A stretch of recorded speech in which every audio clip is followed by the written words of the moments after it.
Today's December 6th, which means Christmas is right around the corner, so instead of doing some more work on my megabase, I thought I'd do something a little bit more Christmassy. And of course when I say that, what my brain hears is let's build all 12 days of Christmas at a massive scale so that I probably won't have time to finish it before Christmas, cause I'm kind of an idiot. But before I can start building, I first need a place to actually build, and for that I'm gonna need a lot of snow. So let's turn the little bit we have now into a snow farm. That takes care of most of the farm, but there's still a few things I need to do manually to finish it off. First one being the snow golems, which should fall right between the wall and fence as soon as I place the pumpkins. Perfect. And once the farm's turned on, all these snow layers will break, turning into snowballs, and then fall down here to be collected. But just like I learned from the public skating rink the other day, small things move across the ice a lot faster when you push them, so let's add in some water. I should also mention I didn't have enough time to build my own snow farm, so this one was designed by MaddHatter. And of course by time I mean brain cells. But anyway, let's see if it works. And it seems to be working perfectly, so now I just need to stand at the end of the water stream and craft all the snowballs into blocks. Alright, I've now filled about 20 boxes worth of snow, which probably won't be enough to do the whole thing, but it's at least enough to get started. And as you may have guessed, just like my last Christmas build, I'm once again going to be using all this snow to make an island.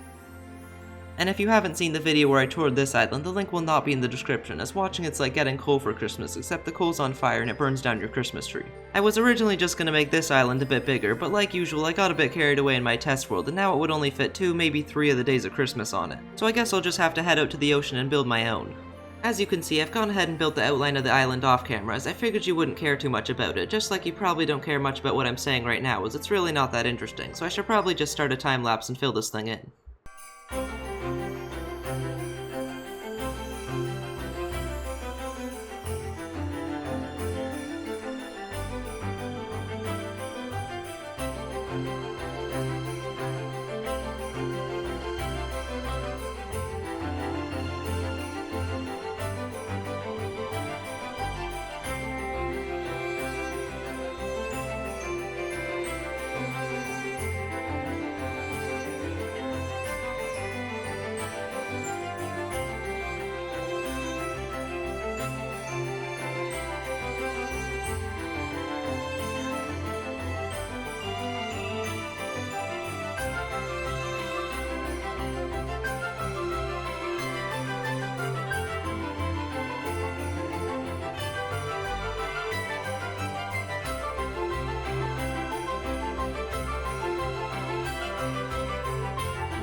And we're done. That was a lot of snow. Just to keep up with how quickly I was going through it, I had to quadruple the size of my snow farm, which as you can see is definitely a lot faster. And laggier. But you're not here to watch me play with snow, so let's start doing some actual building. Unless you are just here for that, in that case, well, bye. As you probably know, the gift on the first day of Christmas is a partridge in a pear tree. So I'm starting out with this flower pot that I totally didn't steal from another one of my builds. And from there we can go ahead and add in our tree. I think that looks pretty good, but I feel like it kinda just looks like a normal tree. So much like a platypus, I need to make it look a little more pear-y. And that can be done pretty easily with some yellow concrete. Yeah, that's definitely a lot better. So now the tree's done, but you can't have a partridge in a pear tree with just a pear tree, so now it's time to build the partridge that goes inside the tree. And building realistic looking animals is one of the harder things to do in the game because of all the rounded edges and smaller details, so I haven't really built many in the past, but once you get the hang of it, it's actually pretty fun. And I've never realized this until I started this project, but literally half the days of Christmas are just birds, so from the 23 I've had to design, I've definitely had lots of practice. But anyway, the partridge is now complete. And with that, the first day of Christmas is now done, which means there's only 11 more to go. Yay. Also, if you're expecting to hear me sing this episode, well, it's not gonna happen. Among a few others, the second day's built almost entirely out of quartz, so before we start that, we'll just have to head over to the Nether real quick.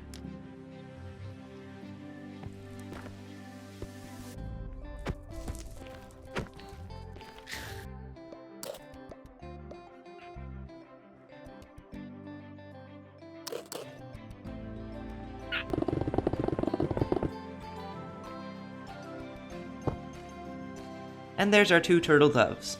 Instead of going for a more realistic look like I did for the partridge, I decided to make these two into Christmas ornaments. And this idea was taken from a movie you may have heard of called Home Alone 2, where the idea behind them is you're supposed to keep one ornament for yourself and give the other to a friend, which is of course why I still have them both. And despite the simplistic look that these have, getting the wings to not look like bad was actually really difficult. I think this is like version 5 or 6. In a few minutes when I build up a Christmas tree, of course I'll actually hang these up as well. Next up we have the 3 French hen, so I'll start by placing down some stone, then some andesite, some concrete, and a little bit of wool.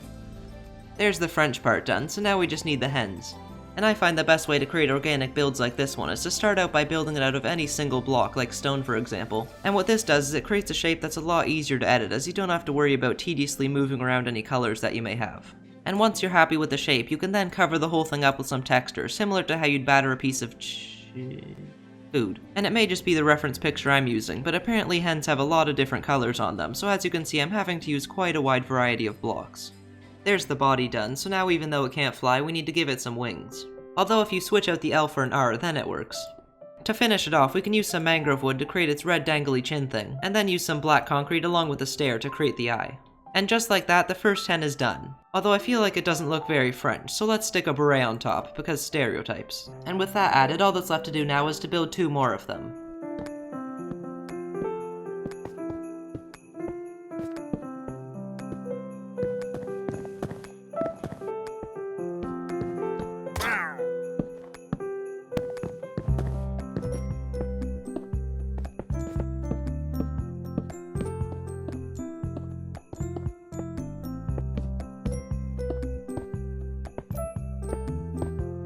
And we now have 3 French hen, which took surprisingly long to build. Just so that they weren't all the same, not only did I make this one sitting down, but I also made it this whitey beige color. And because of its unique color, I thought I'd name it Butter Chicken. And this third one is also different because it has, straight legs. But before we can call this day done, I feel like this spot's a little bit empty. If only there was something French that's long and thin. Baguette. And now it's done. You'll never believe this, but for the next day of Christmas, I'll once again be building birds. However, these ones are going to be calling birds, so because I'm so funny, I'll start off by building a phone. But not the type of phone you're used to, as that would be a pretty boring build, so instead I built the rotary phone. And for my younger viewers who've never seen one of these before, basically how it works is you pull this red banana looking thing off the top and talk into it. And then this white piece on the front's a clock to let you know how long you've been on the call for. But this one of course being made out of blocks doesn't work, so I guess you could call it a phony. Anyway, I tried to model these birds after finches, which means they're going to be a lot smaller than some of the other ones. And it's usually easier to build things at a smaller scale, but because of the amount of detail you have to put into things like this, it's actually quite a bit harder. There's our first calling bird done, and I'm no bird expert, but I think this one's called the white belly brown back with a hint of black. And then the second one's called a blueberry raspberry swirl. The third bird is a mustard tummy that looks kinda yummy. And last but not least, we have the Cheeto crested gray bird. I'm also just gonna go ahead and open a few of their beaks so that the ones on the ground have a way of calling too, as this guy's pretty much keeping the whole phone to himself. And that's also probably why all the other birds say that you're a mean one, Mr. Finch. And just like that, day 4 is finished. I forgot how dangerous the surface is at nighttime. I'm starting to miss my cave. The 5th day of Christmas is probably the most well-known out of all of them, and that of course is the 5 geese a-laying. I'm kidding, calm down. In order to hold all the rings, I was originally gonna make one of those fancy pillow things that they use for carrying crowns and whatnot, but then I didn't. So now we're gonna hang them all up. But first we need something for the rings to actually hang on, so I thought it'd be cool if we built a lamppost on either side of them. And by we, of course I mean I, you guys aren't building anything. There's the post, so now we just need the lamp. For the actual light bulb, I used to always just use glowstone or shroom lights, but the yellow frog light definitely looks a lot better. So now we can surround the light in glass, place a few walls, give it a top, and then it's done. But that's just the south one, so now I need to build the north pole. There, we now have the only 2 lights I plan on putting on this island. But these don't really look like golden rings, so the next step is to tie up a few ropes for the rings to hang on. And for that I'll be using some more mangrove wood, which is honestly harder to get than the gold is. Those look pretty good, so now we can add in the rings. Each of these rings uses 20 gold blocks, which if you have a gold farm really isn't that much, but to make them as pure as possible I'm using only the finest hand-mined gold. Well that and I don't actually have a gold farm. I just did some research, and according to someone else's math unless it's right, just these 5 rings would be worth about $673 million. Anyway, to finish it off, I'm just gonna add a piece of holly onto each of the rings, because Christmas. And also add some bells onto the rope, because, well, Christmas. And there you have it, 5 golden rings. I'm still not singing. And this feels like a pretty good place to take a break and build our Christmas tree. So let's do a bit of tree chopping and then a lot of tree constructing. That doesn't rhyme.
Well, that was a lot of leaves. And everything else. From placing all those blocks, I'm starting to get a hand krampus. But anyway, we now have an 127 block tall Christmas tree, which as far as Christmas trees go, I think is pretty tall. And to make it a little more unique than your classic green traffic cone, I decided to make it bend back and forth a bit. But honestly, my favorite part of the whole thing is probably the tree skirt, as I feel like the plaid effect turned out really nicely. Assuming you didn't skip the time lapse, which of course you'd never do. You would have seen that I've now put the turtle doves onto the tree, which means the second day of Christmas is officially done. And if you can count just like I can, you'll know that after 2 comes 6, so let's start building some geese. Because I've built so many birds already, I was originally planning on doing this day a little bit differently. What I was gonna do is head over to some kind of lake or pond and see if I could catch a few geese and bring them back here. But that whole thing ended up being a wild goose chase, so now I'm back to just building. There's the first one done, and as you can hopefully tell, I tried to make this one look like a Canada goose. Being Canadian myself, I see these guys all the time, like whenever they visit my igloo while riding a moose with a fresh bottle of maple syrup after a long game of hockey. The second one's going to be based off a domestic goose, which you might know a little bit better as the grey one with the orange beak. And building out of grey is easily the easiest color to build out of, as there's a surprising amount of grey blocks in the game, like even this one that's supposed to be cyan. As far as the shape goes, it's very similar to the other goose. In fact, it's so similar that it'll almost look like I just copied it block for block and switched out the colors. We're pretty much done this one, all that's left are the eyes and the beak. And there it is. The Canada goose is still my favorite, but I definitely like it. Or as you'd say it in Spanish, me gusta. The third goose is gonna be a special one. No offense. And that's because I thought it'd be cool if we made the golden goose from that one story about a guy named Jack who sold his cow for a vegan alternative. This one was by far the easiest one to build, as not only does it have the least color variations of the 3, but I also spend a lot of time with my head in the clouds, so I've seen this guy quite a bit. The only thing I don't like about this one is I had to use endstone bricks up at the top due to a lack of colored stairs. The remaining 3 are pretty much just duplicates, so why don't I just go ahead and throw those in real quick. And then we can replace all the eggs I just broke with some bigger ones. There we go. Just like I did for the ground chicken over there, I once again removed some of their legs and put them on the floor. And what that does is it makes it look like after the geese were done laying their eggs, 2 of them started laying down, 4 of them started playing, and there was a 7th one, but that story involves some slang. Anyway, the 6 geese of laying are now done, which means there's only 1 day of birds remaining. And that, of course, is the 7 swans of swimming. And much like me, the swans aren't singing, but rather swimming, so of course we need to put them out here in the water. Because the swans are pretty much just white, unlike the other 700 birds I've built so far, I actually have slabs and stairs that match the build, which is especially useful in building the wings, as they're very feathery. Detailed builds like this one always take a lot longer to build, which may ruffle your feathers a bit in the design process, but the end result's always worth it. Unless it's not. Whenever building something from the real world, a good reference picture is always helpful, but I guess if you really wanted to, you could just wing it. Anyway, there's the wings done, which although is the hardest part of the build, it's also the part that looks the best. But especially in jewelry, the curved neck is also pretty iconic, so I definitely wouldn't want to leave it neckless. I really need to stop with all these puns, or my subscriber count's gonna take a swan dive. There's number 1 out of 7, and I've gotta say, this is definitely my favorite of the birds so far. The second one will basically just be a mirrored copy of the first, so that it creates the classic heart shape with their necks.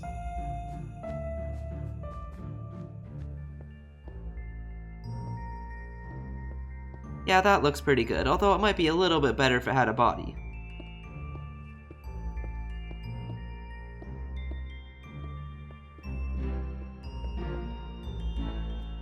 I think this has to be my favorite build on the island so far, even though it's not actually on the island. When I built the island, I made this small part in the top left corner broken off from the mainland. And the reason I did that is so that it creates a river between the two, which if you follow leads directly to the swans, which I think looks really cool, especially with the moon behind them. That was totally planned. But that's only 2 of the swans, there's still 5 more to go. But rather than copying these guys a few more times, I think I want to try making a few baby swans. So if I go ahead and put the camera down right about there, then I should be able to breed them.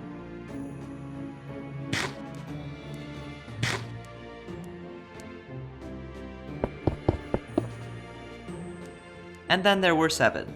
I still like the bigger swans better, but I have to admit, the babies are kinda cute, so it's a pretty close second. Out of 2. But anyway, now that we have 7 swans in one of the 7 seas, we can move on to the 8 maids of milking. And this one's definitely gonna be, let's say, interesting. But before I can build any of the maids, I first need to build a platform. I'm sure some of you know this already, but despite what most people think, Google included, a maid isn't a female servant, but rather a mechanical arm of instant dairy, so we're going to be building a factory of sorts. And of course, the reason I decided to do it this way has nothing to do with me not wanting to build people. Of course, depending on what each of the arms is doing, they're all going to have to be different shapes and sizes, but this is the general design for the maids. I'd much rather make the arms yellow, but we still don't have any yellow stairs, so this will just have to do. But anyway, like I said, all the maids are fairly similar, so I might as well just build them all up quick. And there's all 8 of them. You may be able to guess what some of them are doing, but for the most part they're all gonna look pretty weird until I build the rest of the factory. And the first step in the process is of course a cow, as that's where milk comes from. That is unless you're one of those people that milks almonds. There's the legs done, although I might want to straighten these ones out a bit so I don't end up with lean beef. Even just based off the legs, I'm sure you can already tell that unlike the other animals, this one's not exactly gonna be realistic. And the reason I'm doing that is to make the whole factory seem like a toy, which fits the Christmas theme a lot more than a milk factory does. And by using only a few solid colored blocks, it definitely gives it that plasticky look. Now that the body's done, all that's left is a head and an udder. And there's the cow done. I know I haven't been naming the rest of the animals, but I think I'm gonna call this guy Pat. Short for Patty. I'm sorry, Pat, I'll stop making food jokes about you. You're already cold from being on the island. If I make you mad too, then all you'll be able to say is burger. That has to be the worst joke I've ever said. Anyway, let's make the maids actually do something. And these first 3 are responsible for feeding the cow, so let's start by building a small planter. And then we can fill it up with grass, as of course that's what the cow will eat. And as I'm sure you can guess from the setup, this first one basically acts as an overcomplicated watering can. You probably don't care where all the water's coming from, but I'm gonna tell you anyway, and it involves our second maid. So I'll start by making a small water tank out of stone and concrete. I can even put some actual water in it, cause why not? And finish it off by adding a pump to the top, which makes it look like the arm's constantly pumping out the water. But of course the tank needs to be connected to the first arm, so I'll do that by simply adding in a hose. There's the grass growing process complete, but of course we still need a way to get the grass up to the cow, so that's where the third arm comes in. And this one will basically just be holding up a plate of grass. Something like that should do. And you may be wondering how the grass actually gets onto the plate, but that's not really my problem. I'm sure the maids will figure something out. With those 3 done, the feeding process is complete, so now we can move on to the milking. This arm here is the one that's going to be doing all the milking, but right now would just be going on the floor, so to fix that I get to do something that's been on my bucket list for a while. And that, of course, is placing a piece of stone next to another piece of stone. That looks pretty good, although it is a little bit crammed in there, so hopefully Tim doesn't kick the bucket. Or I guess it's Pat, not Tim. I always mistake his name. For the actual milk, I'll mainly be using quartz, but to create a dripping effect, I can also use some white candles. As soon as the bucket's full, it then gets passed over to this arm, which pours all the milk into bottles. But of course there's no bottles to pour the milk into, so we can just build one real quick using mainly glass, but also a few glass panes for the top. And there's our first bottle done, which is ultimately what this factory will be producing. Except of course they'll have milk in them. While I have the blocks on me, I'm also gonna need one there, there, and there. But anyway, back to the buckets. To make it look like the milk's pouring, I once again used the candles like I did before, but this time I also tried mixing in some banners to create a bit of a thicker pour. And I guess any of the bottles after this one should also be full, so we can do that now with a bit of quartz. And with those filled up, we can now move on to the next arm. And this one's definitely my favorite one, not because of what it's doing, but because of its shape. But what it is going to be doing is lifting empty bottles out of a crate and placing them on the conveyor belt to be filled. And for that, of course, I'm going to need a crate, so I'll start by placing in some spruce planks, then some spruce wood, stripping the spruce wood, some more spruce planks, even more spruce planks, and finish it off with a couple more spruce planks. That has to be the most creative block palette I've ever chosen. The next maid's fairly simple, as all it does is place caps onto the bottles, so I literally just need to place 4 slabs. Done. Well, that, and I also built a small table to store all the caps on. Which reminds me, I forgot to build a table to store all the empty buckets on, so I might as well do that now. The job of the 8th and final maid is to stamp each of the bottles with a logo. Hopefully this is pretty obvious, but all this is supposed to be is a grassy field with a little barn on it. Stop judging it, I know I suck at making banners. Because of how stamps work, instead of putting the exact same image onto the stamper, instead I'll be putting a mirrored image. And if you look at it this way, you can kinda see why it has to be like that. I also just built another table off camera, which we can fill with a bunch of replacement stamps for when this one runs out of stamp juice. Once the bottles are done, they kinda just go down into the abyss. So to make it at least look like it somehow somewhat goes somewhere, I'm just gonna add on a little tunnel. Yeah, that's a bit better. Before we call this build finished, there's just one more thing I want to add to it. And that's a giant crank on the side, just so that it looks a little bit more like a toy. That should do the trick.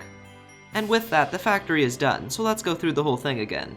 It starts off by watering the grass and feeding it to the cow. The cow then gets milked, which is passed to this arm to be poured into bottles. The bottles are then capped, stamped, and never seen again. So that's the 8 maids of milking, on to the next one. The 9 ladies dancing was probably the hardest to design, but it ended up being one of my favorites. The reason it was so difficult to design is because not only did I have to build people, which is already pretty difficult, but I also had to give them dynamic poses. Similar to how I made the maids into a toy, each of these dancers is going to be based off one of those ballerina music box thingies. And the nice thing about doing it this way is instead of just having to build people, I also get to build a bunch of decorative stuff, like this stand for example. And in order to turn the music box on, which makes the dancer actually dance, we can add a little key onto the side. That looks pretty good.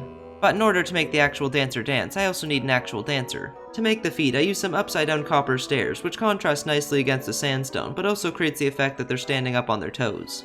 Which although seems pretty easy to do, if you get up and try it, as soon as you get up onto your feet, your toes start to feel like... I'm okay. Apart from a single block, the dress is also made entirely out of copper. And despite copper being in the game for well over a year, other than an accent block here and there, I've hardly used it at all. And as you haven't been wondering, the one block of the dress that isn't copper is a piece of white concrete. As you may have guessed, the dancer's head's gonna be the hardest part to build. Done. And from there we can go on ahead and add some hair. And there's the head done. So now all that's left is the arms. I have no idea what this pose is called, but its arms kinda go above its head, so I guess I'll just call it the bendy YMCA. And just like that, we have 1 lady dancing. Only 8 more to go. To speed things up a bit, the next build's gonna have 4 dancers on it. And I'll do this by placing them onto a carousel, which I think is a revolutionary idea. Assuming you can see, you've probably figured out that this build's gonna be using a lot of pink, which is yet another block type I've hardly used any of. So really the 9th day of Christmas has more firsts than the first day does. With the floor in place, the bottom part of the carousel is finished, so now we can move on to the top, starting off with the shape that to me kinda looks like a crown. I can then fill up all these empty spaces with a bunch of concrete and wool to create what's basically a tent. There was the first half finished, and I thought it looked pretty good. Sorry for the weird speaking, whenever I try to fly by the top, I can only speak in past tense. To fill this section here, instead of just using some more concrete and wool, I thought it'd be cool if we used some pink glazed terracotta, as it actually has a pretty nice texture. And it might even look good to mix some magenta glazed terracotta in there as well. A lot of people seem to think that this block doesn't look good, but you know what they say, one man's trash is another man's trash. I can't believe I haven't made one of those, now I have to jump it. Anyway, what I'm actually putting in here is some concrete powder as well as some candles. To finish this thing off, all that's left to do is add some glass, some banners, and a couple of end rods. There, we now have a nice brightly colored build that will hopefully distract you from the mediocre looking dancers. And I still don't know the names of any of the poses, so I guess I'll just have to make them up again. First up we have the flamingo impersonator. Then there's the dramatic cat throw. This one's my personal favorite, which is the cartoon banana slip. And last and certainly least, we have a copy of the first one because I ran out of ideas. And similar to what I said about the calling birds, even though these ones are way smaller than that one, they really weren't that much easier to design. And obviously the colors aren't exactly ideal, but this is pretty much the best you can do. With the carousel in place, we now have 5 out of 9 ladies dancing. The 6th one is going to be very similar to the first one, so let's just go ahead and copy it from over there. And then we can just switch up the colors a bit so it doesn't look like I just copied it from over there. To make it a little more unique, I can also just switch up the arms a bit. And there we have the Overachiever's Wave. The remaining 3 dancers are going to be put inside of jewelry boxes. So I'll start with some wool and concrete powder for the box, a shulker box for the latch, all my life savings, and a completely original dancer that you've never seen before. There's the first box done, so all that's left to do now is build the other 2. There, day 9 is now finished. To make sure that all the builds would fit onto the island, I had to plan out where each of them would go. And of course the reason I decided to build the 9 ladies dancing back here is so that they'd all be dancing at Swan Lake. There's only about 5 days until Christmas, which means I'm running out of time very quickly, so let's just time-lapse the next few days.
There, that takes care of days 10 through 11, which is just 10 and 11. For the 10 Lords of Leaping, instead of just making them jumping up and down, I thought it'd be a lot more fun if we made them jumping from a plane. And since I'm filled with Christmas spirit, I was even kind enough to give them parachutes, although some are better than others at using them. Because these lords are so incredibly humble, not only do they have a crown on the back of their private skydiving plane, but they also have one on each of their parachutes. And as far as this red one goes, I don't want to see a single Mick comment about it. This build also helps show off the height of the Christmas tree, as even when you're standing up on the plane, you're still about 30 blocks below the top of the tree. Similar to what I did in the next build, I tried using snow layers to give the effect that the runway is slightly buried, but it doesn't work very well when the snow melts every 5 seconds. But at least all these snow blocks don't melt, or else I'd probably just stop recording, making it one silent holy night. Anyway, the 11th day of Christmas is 11 pipers piping. But instead of making a bunch of people playing bagpipes, I decided to make a bunch of mice piping icing onto a cake. And I think the mice are one of my favorite animals I've built so far, mainly because of the little noses.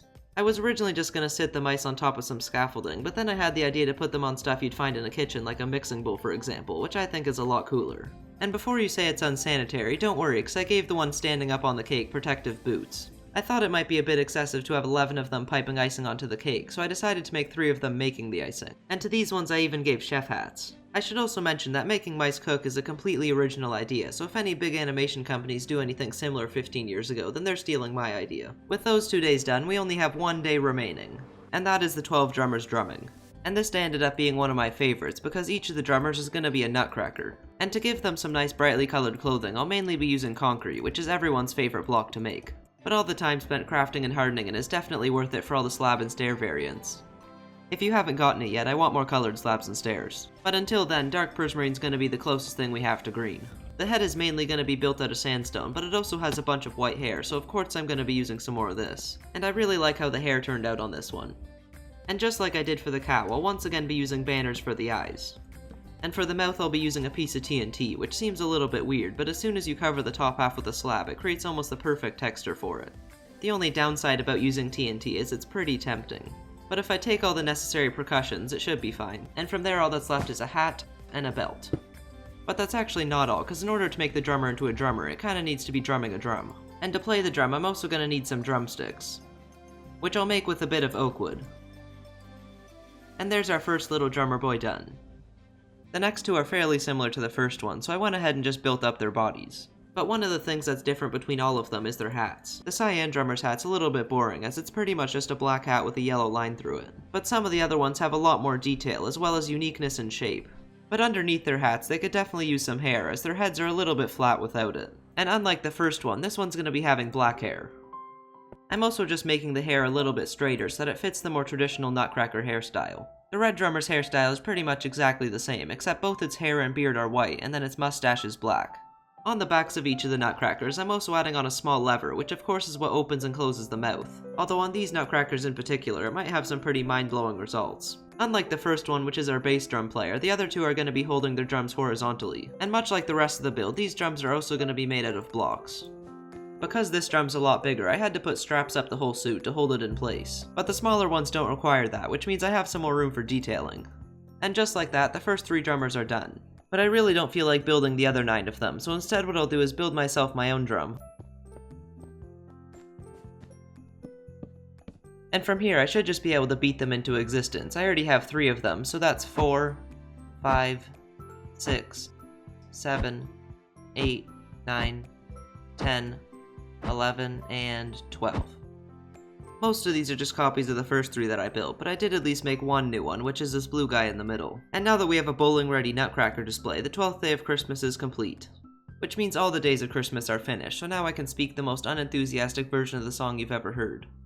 On the 12th day of Christmas, my true self gave to me 12 drummers drumming, 11 pipers piping, 10 lords a-leaping, might want to put these a bit closer so it doesn't take 3 hours, 9 ladies dancing, 8 maids a-milking, 7 swans a-swimming, 6 geese a-laying, 5 gold rings, 4 calling birds, 3 French hen, 2 turtle doves, and a complete loss of sanity. There were still a few places on the island that I thought just looked a little plain, so to give them some more presents, I decided to place down a few gift boxes. And with all those in place, the island is finally done, and I think it turned out pretty good, especially when I had less than 20 days to build the whole thing. but I still need to edit, so that's gonna be it for me today. Thanks for watching and see you all in the next episode. Oh yeah, and Merry Christmas, I guess.